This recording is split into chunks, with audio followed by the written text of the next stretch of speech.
ocupacionales o fármacos, enfermedades granulomatosas, la neumonía intersticial idiopática y el síndrome cavital.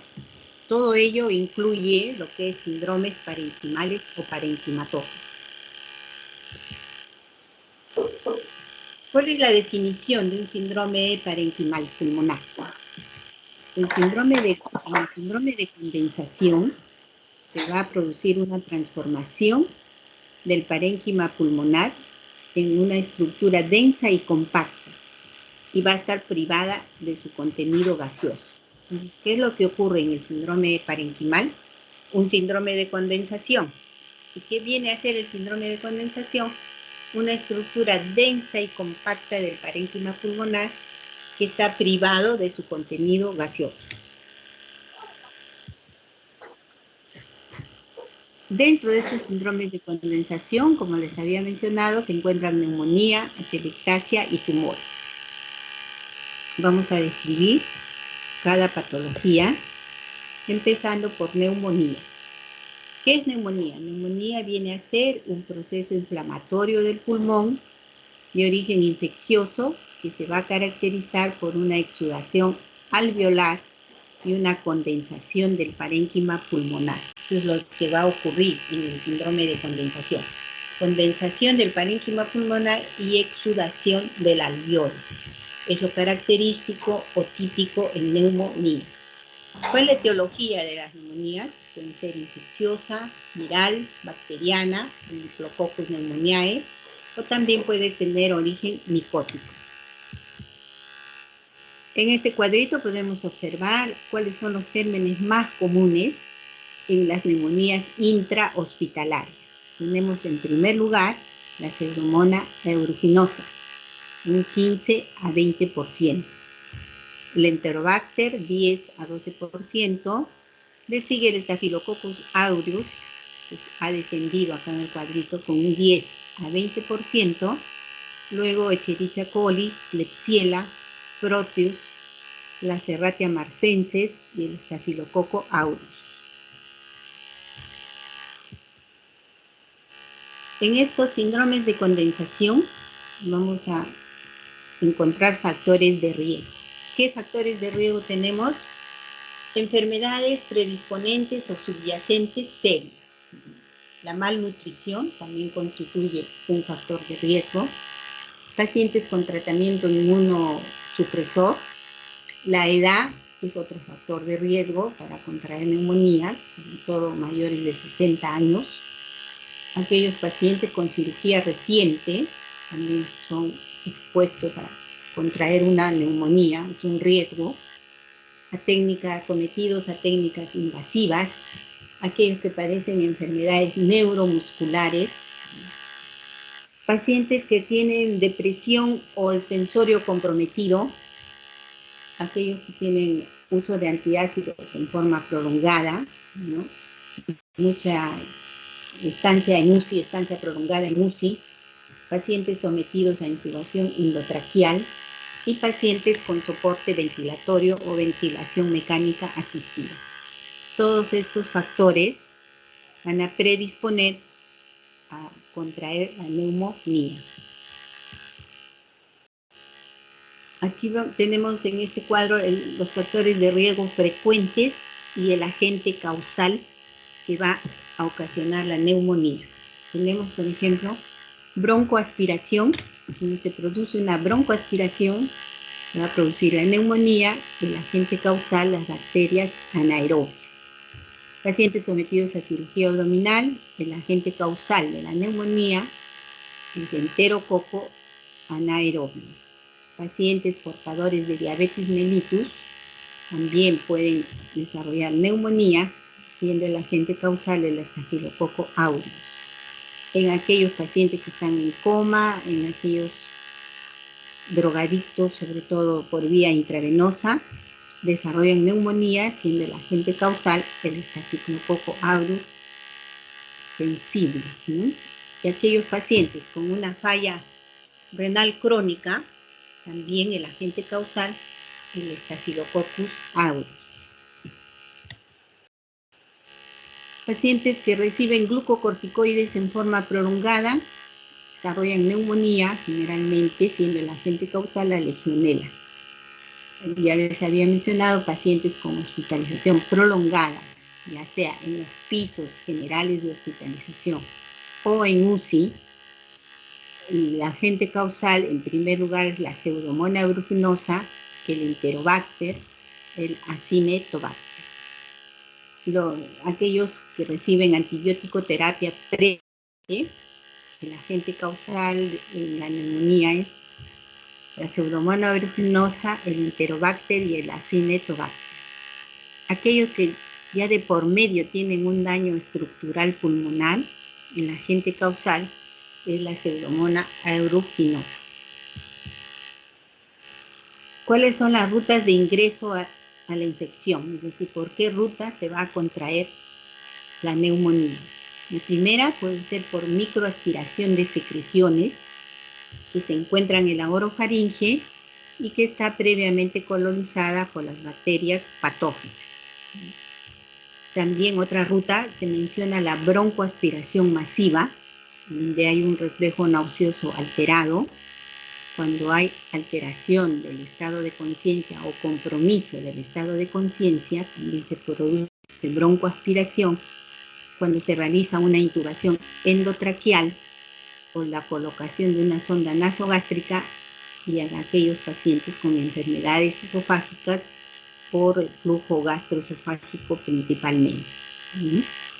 La contaminación hematógena también es otra ruta de infección, ¿no?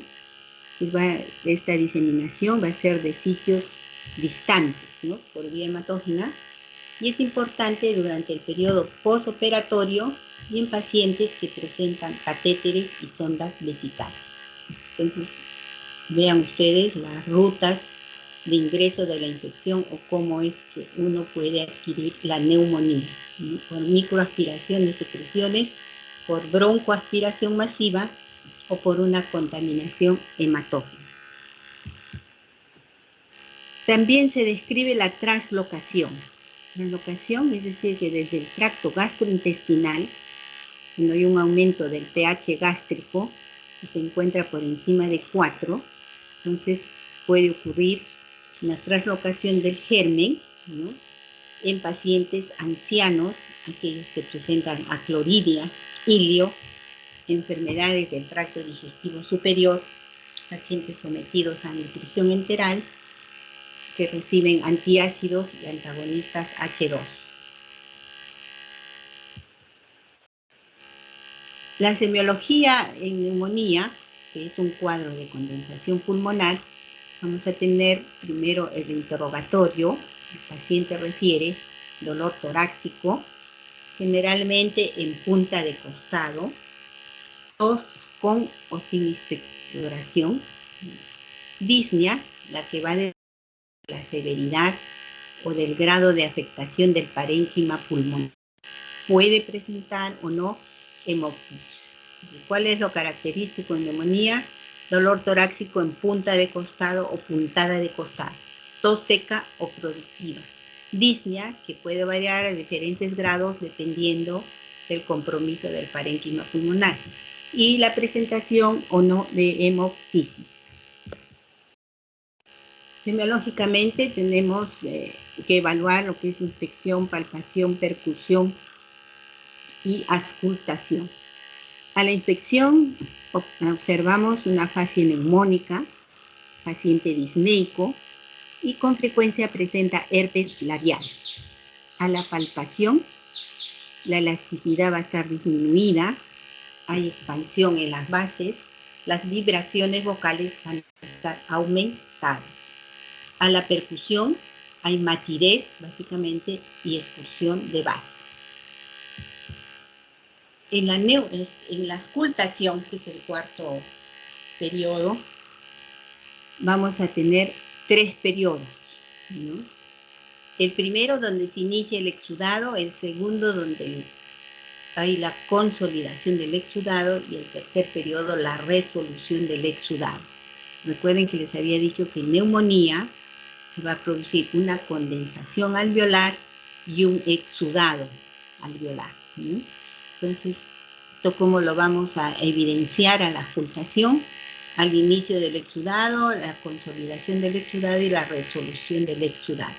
Cuando recién se está iniciando ese primer periodo que vamos a escuchar, murmullo vesicular disminuido y estertores crepitantes. En el segundo periodo de consolidación del exudado, vamos a tener el murmullo vesicular abolido, puede o no existir soplo tubario, existe broncofonía, pectoriloquia y pectoriloquia áfona. Y en el tercer periodo, que es el periodo de resolución, el murmullo vesicular va a estar disminuido y vamos a auscultar crepitantes. Recordando, aquí tenemos la neumonía como síndrome de condensación y a la auscultación el murmullo vesicular va a desaparecer porque es reemplazado por una respiración de tipo laringotraqueal, al soplo tubárico, estertores húmedos, los crepitantes, y al auscultar la voz se escucha broncofonía, que viene a ser aumento de la resonancia de la voz, pero sin mayor nitidez, pectoriloquia, que se denomina el pecho que habla, la voz se escucha clara y fuerte, y pectoriloquia áfona es la que se describe como la voz cuchicheada. Entonces recuerden ustedes, broncofonía, pectoriloquia y pectoriloquia áfona podemos escuchar a la auscultación en neumonía. ¿Cómo hacemos el diagnóstico de un cuadro neumónico? Generalmente en toda patología, no solo en neumonía, el diagnóstico se basa en la historia clínica. Recuerden ustedes que el diagnóstico se va a derivar del 60% de la historia clínica. Luego vienen los exámenes de ayuda al diagnóstico, ¿no? Ya sea la analítica de sangre y la parte de imágenes. ¿Qué tenemos en imágenes? La radiografía. En neumonía, las imágenes son de mucho apoyo al diagnóstico. Se toma una radiografía, siempre como les digo, solicitando el examen del más simple al más complejo, es decir, radiografía de tórax, tomografía, resonancia, PET-CT, y así vamos avanzando hacia exámenes más complejos.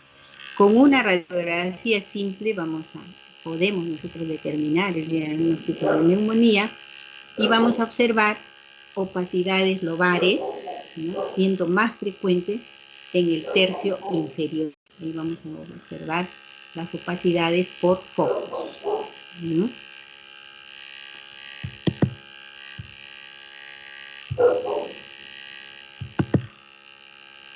Aquí pueden ustedes observar una radiografía de tórax.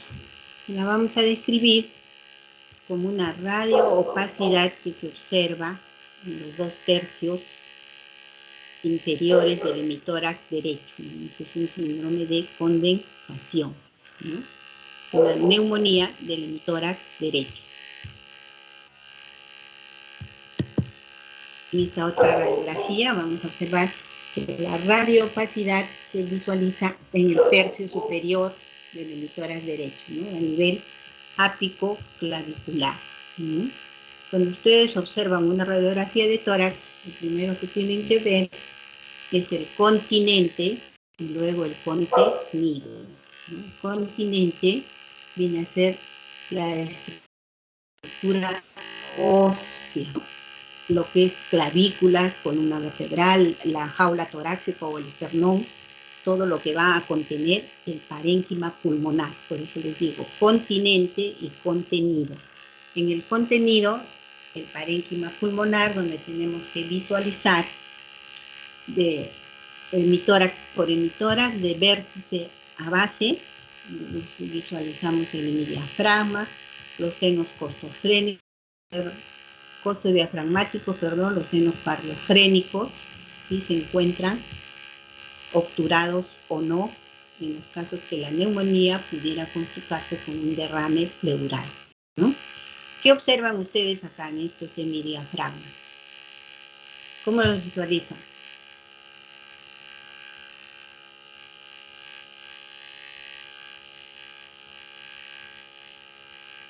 A ver, ¿quién se anima a describirme? ¿Qué observa? Es simplemente observación.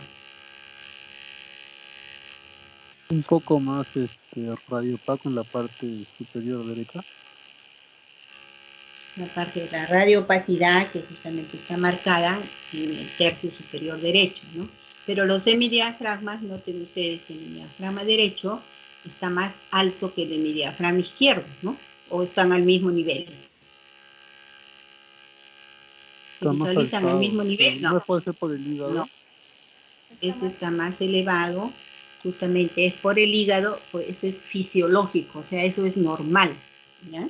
El hígado siempre empuja un poco el diafragma, de tal manera que el diafragma derecho resulta ser más alto que el izquierdo. Normalmente, en ocasiones, esto puede estar más elevado, ya eso significa patología, que puede haber una retracción acá, ¿no?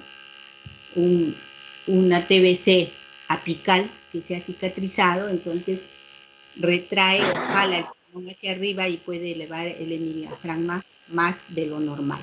Pero esta altura es normal, ¿ya? Visualicen ustedes una radiografía, siempre el hemitórax derecho va a ser un poco más elevado que el izquierdo. Doctora, una consulta. ¿Sí? En la diapositiva anterior me parece que dijo que la radiopacidad era en el tercio inferior, ¿verdad? Esa es característica de la neumonía, pero en la otra diapositiva se vio en el dápice. Claro, la neumonía puede ser a cualquier nivel, superior, medio, inferior. Con mayor frecuencia se visualiza en el tercio inferior, con mayor frecuencia. Pero eso no significa que siempre lo vamos a ver en el lóbulo inferior. Por eso les he mostrado la placa.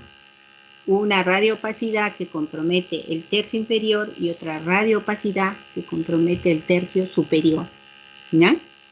Radiológicamente, lo que se ve más frecuente en la práctica clínica y sobre todo en pacientes ancianos es el compromiso en el lóbulo inferior, ¿sí? Sí, gracias, doctora. Ya. Aquí tenemos otra radiografía de tórax. Miren ustedes, a ver. ¿Dónde está la patología? A ver, ¿quién me preguntó? ¿Quién me hizo la pregunta de la localización?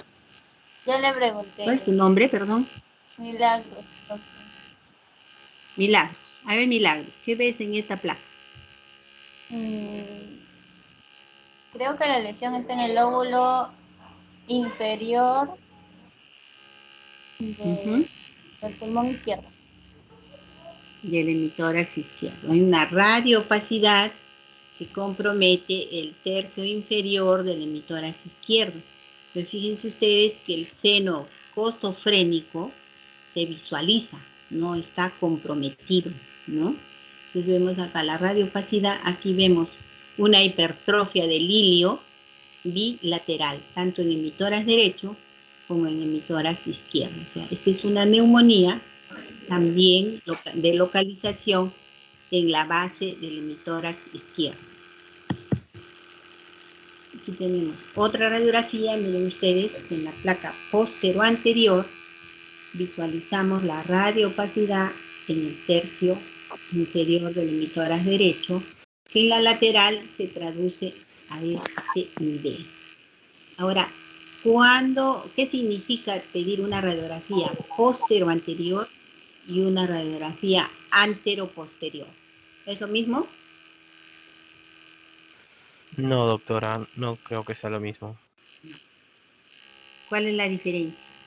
¿En qué se diferencia? ¿Puede ser la horizontalización de las clavículas?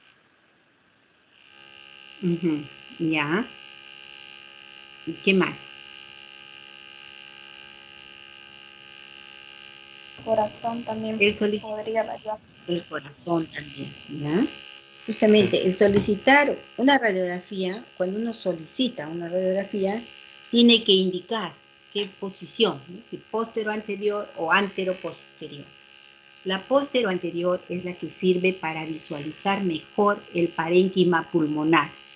sea, si nosotros queremos descartar alguna patología pulmonar, entre ellas neumonía, hacemos la orden radiografía de tórax póstero anterior. Pero si nosotros queremos visualizar mejor el corazón, ¿no? Entonces solicitamos una radiografía de tórax antero-posterior. ¿Ya? Esa es la diferencia entre la postero-anterior y la antero-posterior. La postero-anterior permite mejor visualización de lo que es parénquima pulmonar y la antero-posterior permite mejor visualización del corazón. Alguien ya me lo dijo, para ver mejor el corazón, ¿no? Entonces, hay incidencias que uno tiene que pedir, ¿no? En este caso, postero-anterior, la antero-posterior, la lateral, en fin, también podemos pedir una radiografía lordótica. ¿Qué significa pedir una radiografía de tórax lordótica? ¿Para qué pido yo esa posición? Para en los ¿No? casos de tuberculosis, doctora, para ver mejor la región del ápice. Exactamente, para ver mejor la región apical, y es lo que se denomina la placa lordótica descentrada de vértices, es decir, el paciente se toma con las manos hacia arriba, con los brazos estirados hacia arriba, y ahí permite que las clavículas se abran o desaparezcan y permitan visualizar mejor los vértices pulmonares. Entonces, es una indicación para el radiólogo solicitar radiografía de tórax descentrada de vértice o lordótica. ¿Qué queremos ver ahí? Mejor los ápices pulmonares, ¿no? Es decir, hay posiciones que nos van a ayudar a visualizar mejor dónde se encuentra la patología. Profesora, una La pregunta. tomografía también, ¿sí? Sí, disculpe, Sí. profesora. No entiendo por qué se le llama póstero anterior y lo que observamos es la parte anterior del cuerpo. No sé si me puede explicar por qué se llama póstero anterior. Póstero anterior, los rayos se toman, vienen de atrás, en la parte posterior, en la espalda. ¿Alguna vez se han tomado una radiografía de tórax? No. Sí, sí. ¿Y cuál fue la posición que te puso el tecnólogo para tomarte la radiografía? Sí, de espalda.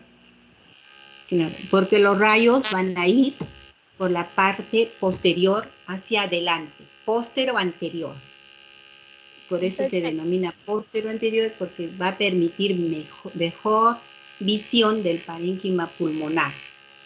Y la diferencia con la antero-posterior, donde los rayos van por la parte anterior y va a permitir ver mejor el corazón. Esa es la diferencia. La posición que vas a tener póstero anterior o antero posterior. ¿Sí? Sí, ya me quedó muy claro. Gracias. Uh-huh. Les decía, otro examen radiológico de imágenes también que ayudan al diagnóstico es la tomografía de tórax. En ambas, ya sea radiografía o tomografía, lo que vamos a observar es la condensación pulmonar, ¿no? En este caso, vemos una condensación en el segmento posterior del lóbulo inferior. ¿Cuántos segmentos tiene el hemitórax derecho? Ya han hecho anatomía, ¿no? Revisión de anatomía, fisiología. ¿Cómo son 10 los segmentos derecho. bronquiales? 3 lóbulos. Yo no he preguntado lóbulos, yo he preguntado segmentación bronquial. 10. ¿Cuál es la segmentación bronquial en el lóbulo inferior? 8. Perdón. ¿Cuáles son? El lóbulo inferior, anterior, posterior, ápico anterior, ápico posterior, basal anterior, basal inferior, basal posterior.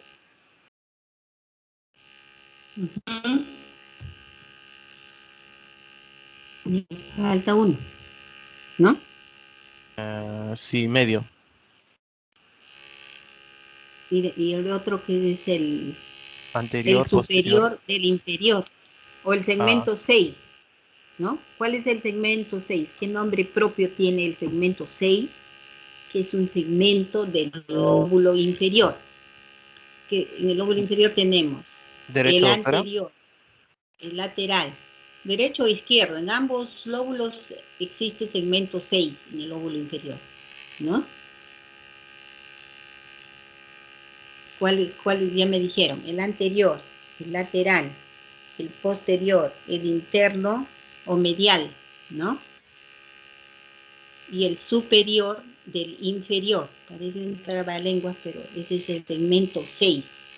El segmento superior del lóbulo inferior, denominado también segmento de Nelson, donde con Nelson. frecuencia asientan las neoplasias pulmonares, ¿no?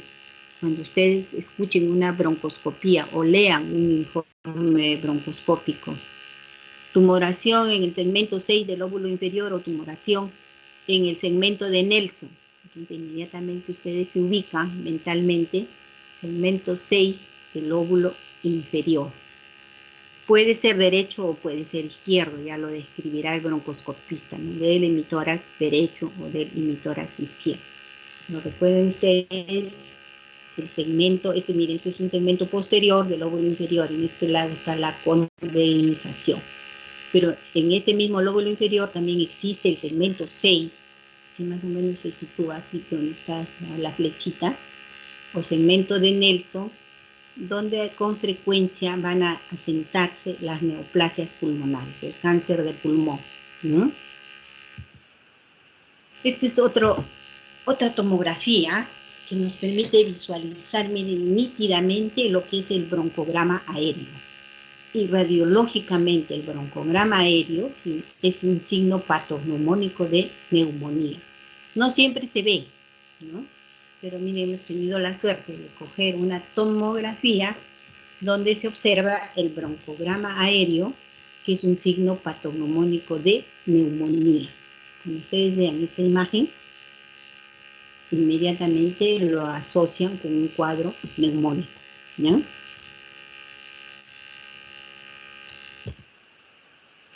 ¿Cuáles son los factores pronósticos de mortalidad en los casos de neumonía? Tenemos la edad avanzada, pacientes que tienen una mala calidad de vida, presentan una enfermedad subyacente, que finalmente va a ser fatal, ¿no?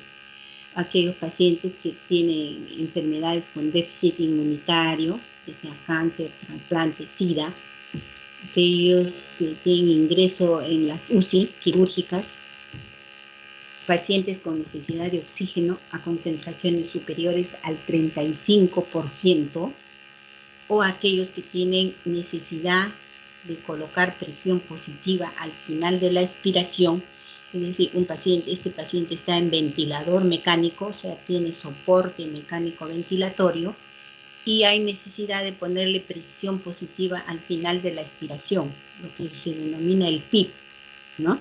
Presión positiva al final de la expiración, está en inglés, el PIP. También es un factor pronóstico de mortalidad, y aquellos pacientes que son sometidos a una reintubación. Entonces, estos son los factores pronósticos de mortalidad.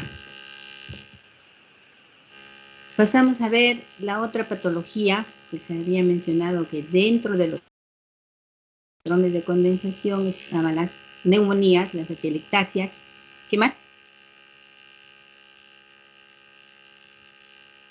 A ver, ¿quién Los se acuerda? tumores. Los tumores. Muy bien. Vamos a ver. Pasamos a la segunda patología, que es la atelectasia, que se define o se caracteriza por un colapso, puede ser del pulmón, de un lóbulo, de un segmento o del alveolo, debido a un trastorno en la ventilación o por pérdida del contenido aéreo.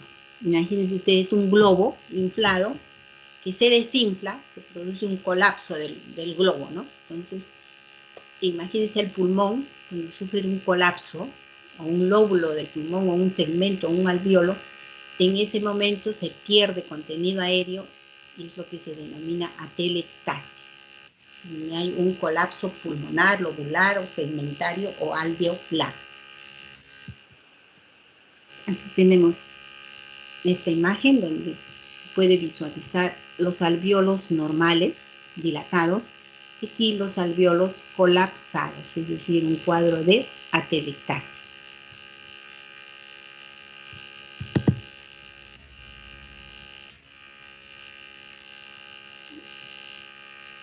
¿Cuál es la sintomatología en atelectasia?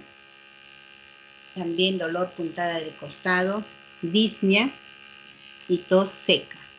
La sintomatología en la mayoría de enfermedades respiratorias va a ser similar, ¿no? Lo que nos va a diferenciar una de otra ya son los exámenes de ayuda al diagnóstico. Casi en todas va a haber tos, en todas va a haber disnea. Entonces uno se pregunta, ¿y cómo voy a diferenciar una de otra?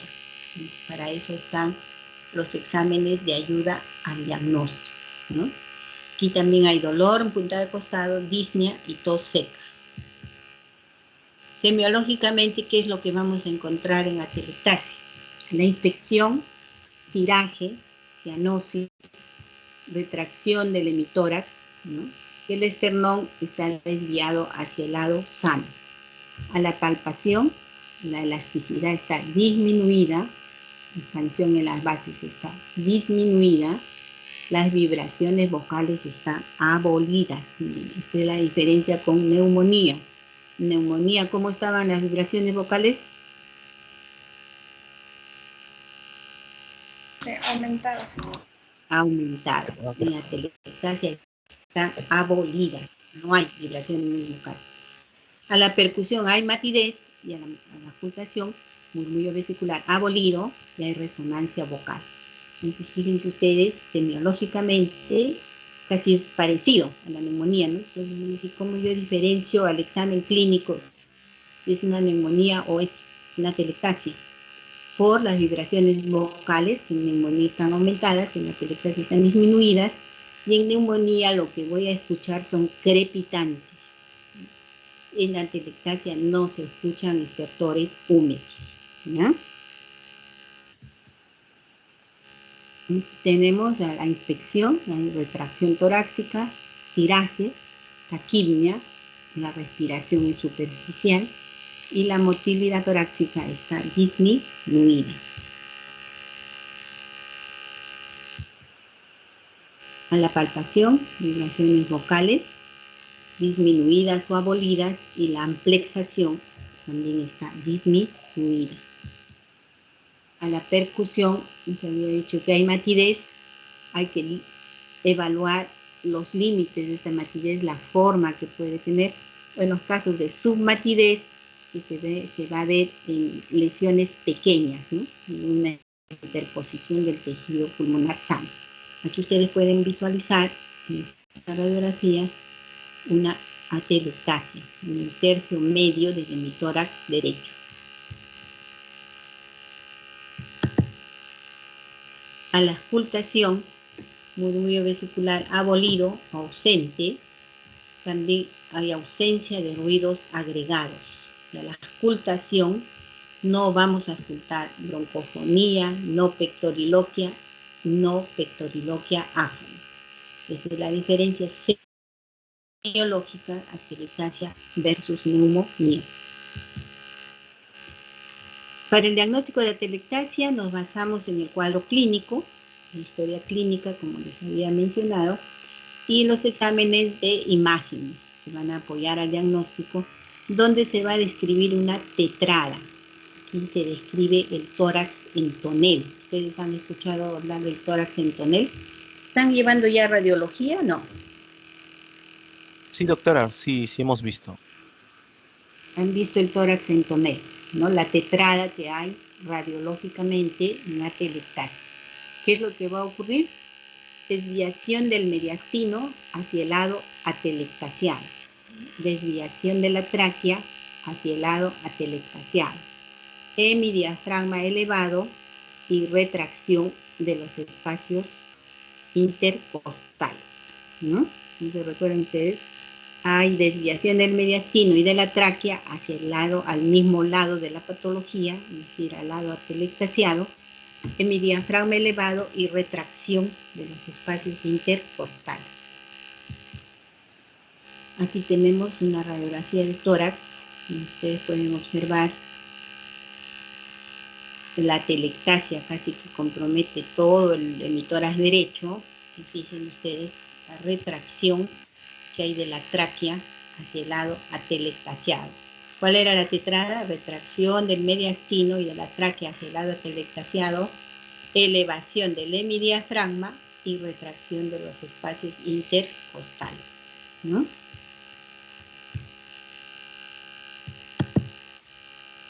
Aquí tenemos otra otra imagen de atelectasia, ¿no? Donde aquí tenemos la radioopacidad del parénquima pulmonar atelectasiado, una desviación de la tráquea, no muy marcada como en el caso anterior, hacia el lado atelectasiado, ¿no? Elevación del hemidiafragma del mismo lado o ipsilateral, porque esto está retrayendo, ¿no? Está jalando, ¿no? Aquí tenemos otra radiografía, también de atelectasia, donde ustedes pueden observar la radioopacidad que compromete a nivel ápico subclavicular, tercio superior del emitórax derecho, retracción de la tráquea, retracción del mediastino hacia el lado afectado, elevación del hemidiafragma y retracción de los espacios intercostales, ¿no? Aquí ustedes ven una muesca, ¿ven o no ven? En el hemidiafragma derecho. ¿Se visualiza? No. Sí se visualiza, doctora. Sí, doctora, sí se visualiza. Esta muesca significa una imagen en tienda de campaña, una pequeña imagen en tienda de campaña. Pues no es normal que en el diafragma haya esta pequeña muesca. Fíjense ustedes, el diafragma izquierdo es totalmente homogéneo, ¿no? Mientras que en el derecho, lo vemos acá y acá, como aquí hay un mordisco, una pequeña imagen en carpa, que se denomina imagen en tienda de campaña. ¿Esto qué nos indica? Que hay cronicidad del proceso, ¿no? O sea, que el cuadro no es agudo, sino ya es crónico, ¿no? Doctora, una Esta imagen en preguntita. tienda de campaña que la doctora...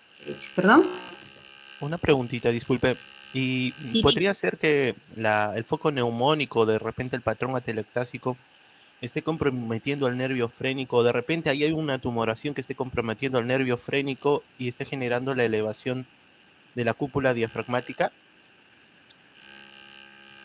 claro, la cúpula diafragmática se eleva normalmente o en la descripción teórica de la tetrada radiológica. Hay 4 cosas que había dicho: desviación de la tráquea del mediastino hacia el lado afectado, elevación del hemidiafragma y retracción de los espacios intercostales. Puede o no haber una tumoración, como dice usted, un compromiso del nervio que esté retrayendo. Puede existir, como tampoco no puede existir, pero sin embargo hay retracción del hemidiafragma, por lo mismo que la tráquea lo está retrayendo, sobre todo la tráquea, ¿ya? Pero sí puede existir un compromiso del nervio cardofrénico también.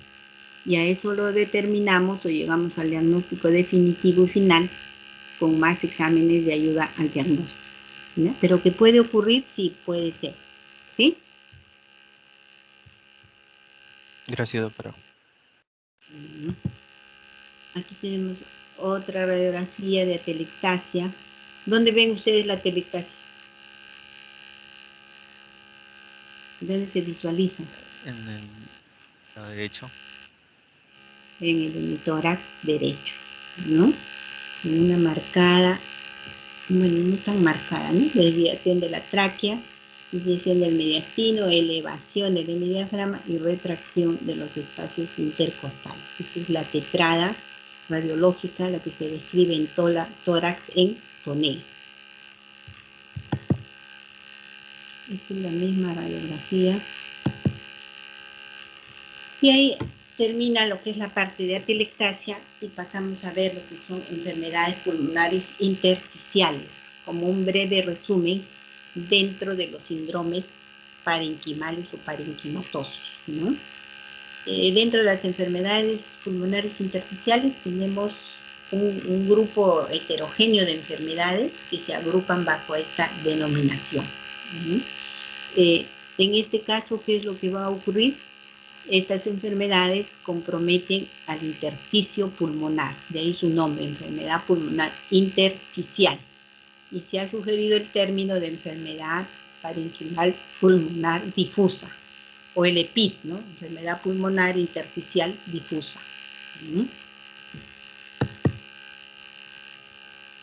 En cuanto a la sintomatología del EPID, o la enfermedad intersticial pulmonar difusa, vamos a tener que entre los síntomas principales se encuentra disnea de esfuerzo, tos y probables síntomas, hemoptisis y dolor pleurítico. Al examen físico vamos a encontrar signos asociados a disminución y restricción del volumen pulmonar. A la inspección, la amplexación está disminuida. A la palpación, la expansión pulmonar está disminuida. A la percusión, hay disminución del aire del área de percusión pulmonar. Y a la auscultación, vamos a auscultar los famosos crépitos o crepitantes velcro, es decir, que tienen en esta patología nombre propio. ¿Qué es un velcro?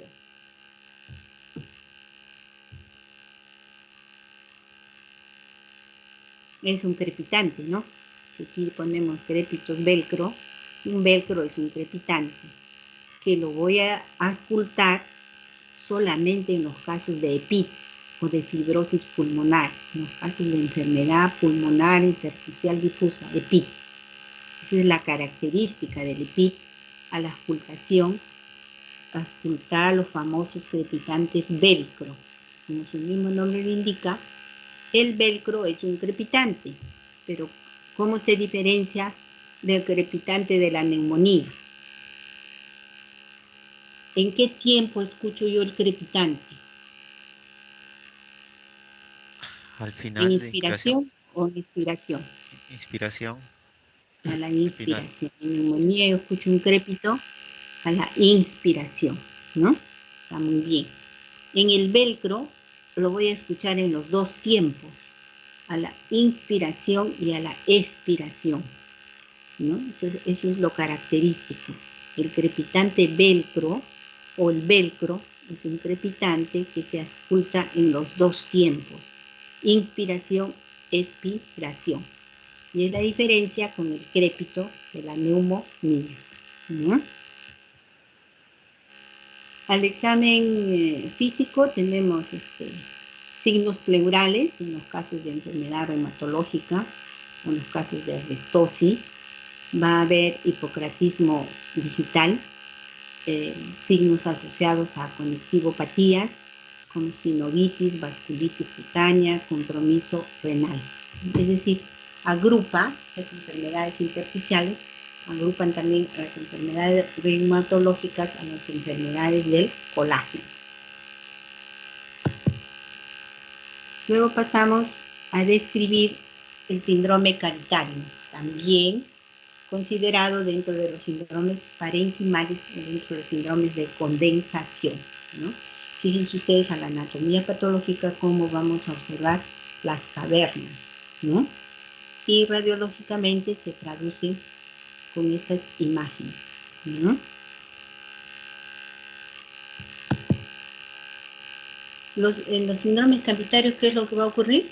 Destrucción del parénquima pulmonar. ¿Cuál es la causa o la etiología? Puede ser infecciosa. Entre ellos tenemos tuberculosis, el quistidatérico, los abscesos de pulmón. O pueden deberse a neoplasias excavadas o a un infarto pulmonar. Esta es la etiología en los síndromes cavitarios.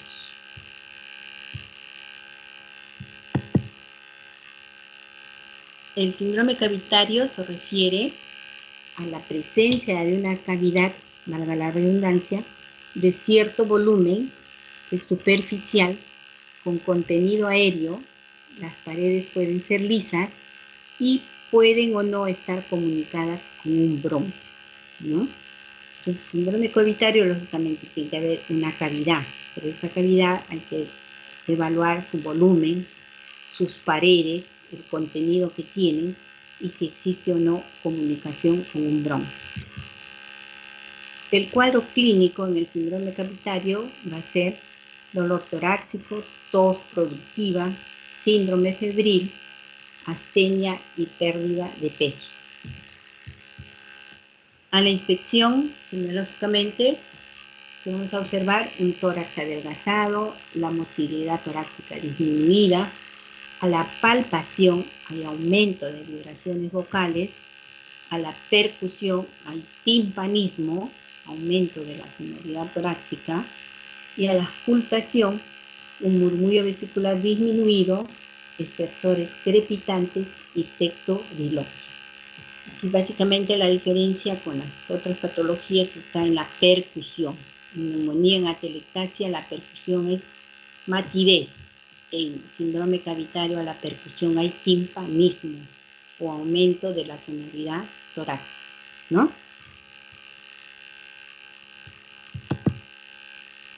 ¿Qué exámenes vamos a pedir para poder determinar el diagnóstico?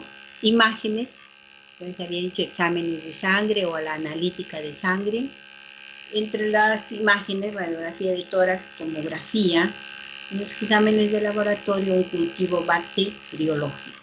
Porque la principal causa de las cavernas es la TBC, ¿no? La caverna de TBC va a dejar como secuela imágenes cavitarias. En los signos radiológicos de cavitación, la localización es en cualquier parte del pulmón, pero es más frecuente hacia la periferia. En las cavernas no hay vasos sanguíneos, hay ausencia de vasos sanguíneos. Y radiológicamente, esta caverna, según su contenido, puede ser llena, semillena o vacía. Según sus paredes, la caverna puede ser de bordes finos o de bordes gruesos. Y según su forma, puede ser redonda, oval o en hoja de trébol.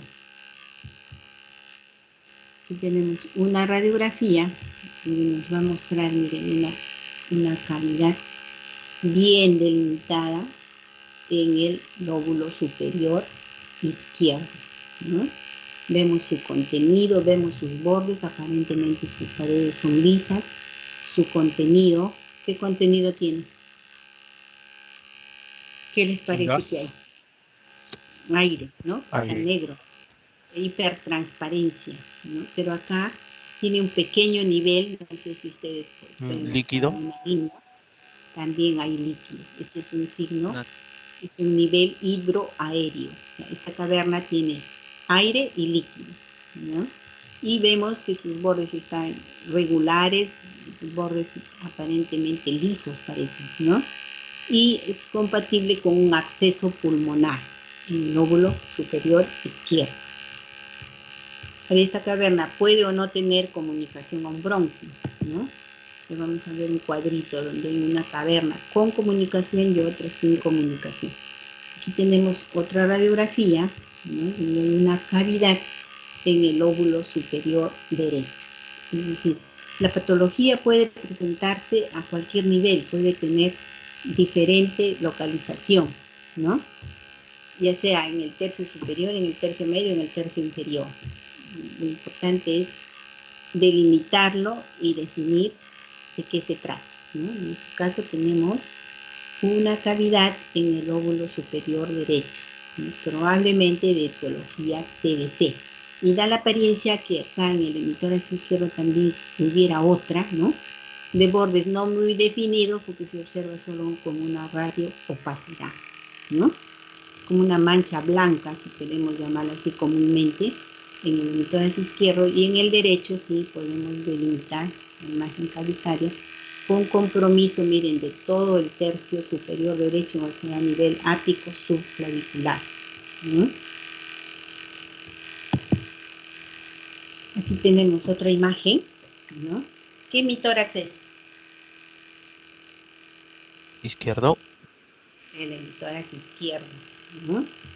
Aquí podemos visualizar, miren otra cavidad bien redondeada, de bordes definidos, lisos, cuyo contenido, ¿qué ven adentro? ¿Cómo la ¿Puede ser califica? líquido, doctora? Líquido. Es líquido y acá también hay Chiquito aire. ¿Ven? Aire. Tiene dos densidades, ¿no? Hasta tres. Yo veo una acá más blanquito, acá veo otra densidad que está sobre la costilla también. ¿Ven? Aquí también está la costilla superpuesta, pero aquí sí hay una imagen radiotransparente, entonces hay líquido y aire. Esta cavidad aparece en... ¿Qué les parece? ¿A qué les recuerda? Si le doy la vuelta así. ¿Puede ser un quiste hidrático, doctora? Puede No, tratarse de quiste pues hidrático, ¿no? Que al vomitarse va a dejar daño en el parénquima pulmonar, la cavidad ya vacía, ¿no? Porque hemos visto que la cavidad puede ser llena, semillena o vacía. Pudiera tratarse de una hidatidosis pulmonar, lo que se va a definir con los exámenes de ayuda al diagnóstico. Ya se pasó todas las gracias. A ver, acá lo conseguimos.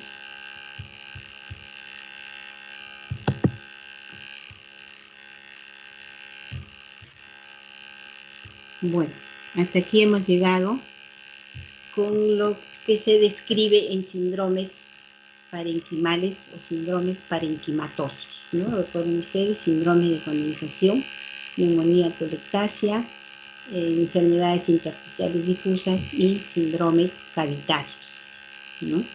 Los tumores. ¿Tienen alguna pregunta? Doctora, una pregunta. ¿Cómo Doctora, diferenciaría? Adelante, A ver, Dianita. no, sigue, Rey. Muy amable. Doctora, ¿cómo diferenciaría una cavidad por tuberculosis de una cavidad por una micosis en la radiografía? radiológicamente el hongo asienta en una cavidad producida por TBC. Las micosis generalmente por sí solas no producen imágenes cavitarias, sino son oportunistas. El hongo es oportunista y se va a anidar en una cavidad que va a encontrar como secuela de un problema pulmonar. ¿Ya? Y más, tenense en cuenta los antecedentes, paciente proveniente, ponte de Lima, ¿no? Un antecedente de TBC pulmonar y que ya radiológicamente tú le ves una imagen cavitaria.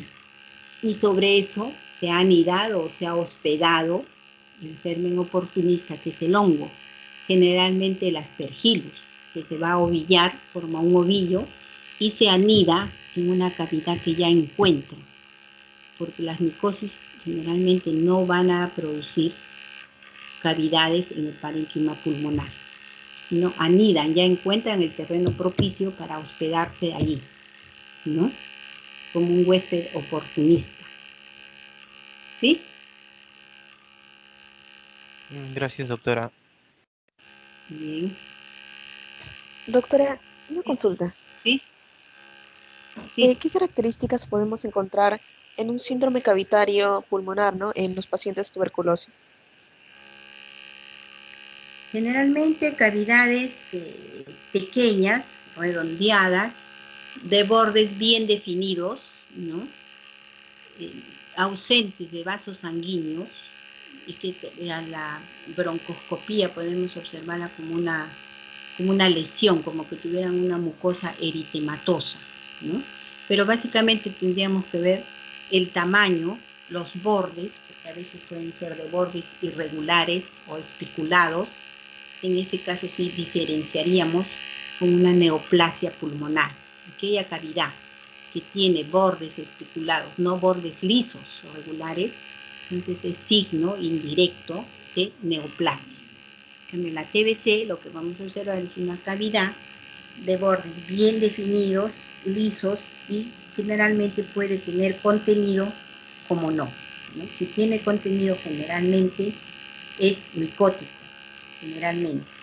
Pero si ya ven una espícula en esta caverna, en el borde, le ven una pequeña espícula como una espinita, entonces tienen que sospechar de una neoplasia pulmonar. ¿Sí? Gracias, doctora. ¿Y hay alguna región más frecuente donde se encuentran estas cavidades? Generalmente en Ya el sea ápice, superior, en los claro, en el ápices, ápice, ¿no? generalmente, ¿ya? Pero también puede presentarse en cualquier localización, en el tercio inferior, en el tercio medio, pero con frecuencia vemos imágenes cavitarias en el ápice pulmonar, a nivel ápico subclavicular, cuando son imágenes de etiología TBC, ¿no? Ustedes saben que la TBC se localiza principalmente en los ápices, ¿no? ¿Por qué? ¿Por qué se localiza el BK en el ápice? Por la afinidad con el aire, doctora. Claro, porque los ápices están mejor ventilados, ¿no? Ahí la oxigenación es mejor y el bacilo, el BK es aerobio o anaerobio. Es aerobio, bacilo aerobio. Estrictamente aerobio, ¿no? Entonces busca dónde acomodarse mejor, dónde vivir mejor, entonces anida o compromete los vértices pulmonares, ¿no? Pero como siempre les digo, eso no significa que siempre yo voy a tener que localizar o voy a localizar una cavidad tuberculosa en el ápice. No, puede estar en el tercio medio como puede estar en el tercio inferior. Al igual que la condensación, la localización es indiferente. Puede ocurrir a cualquier nivel del parénquima pulmonar. ¿Sí? Muchas gracias, doctora. Uh-huh. Bien.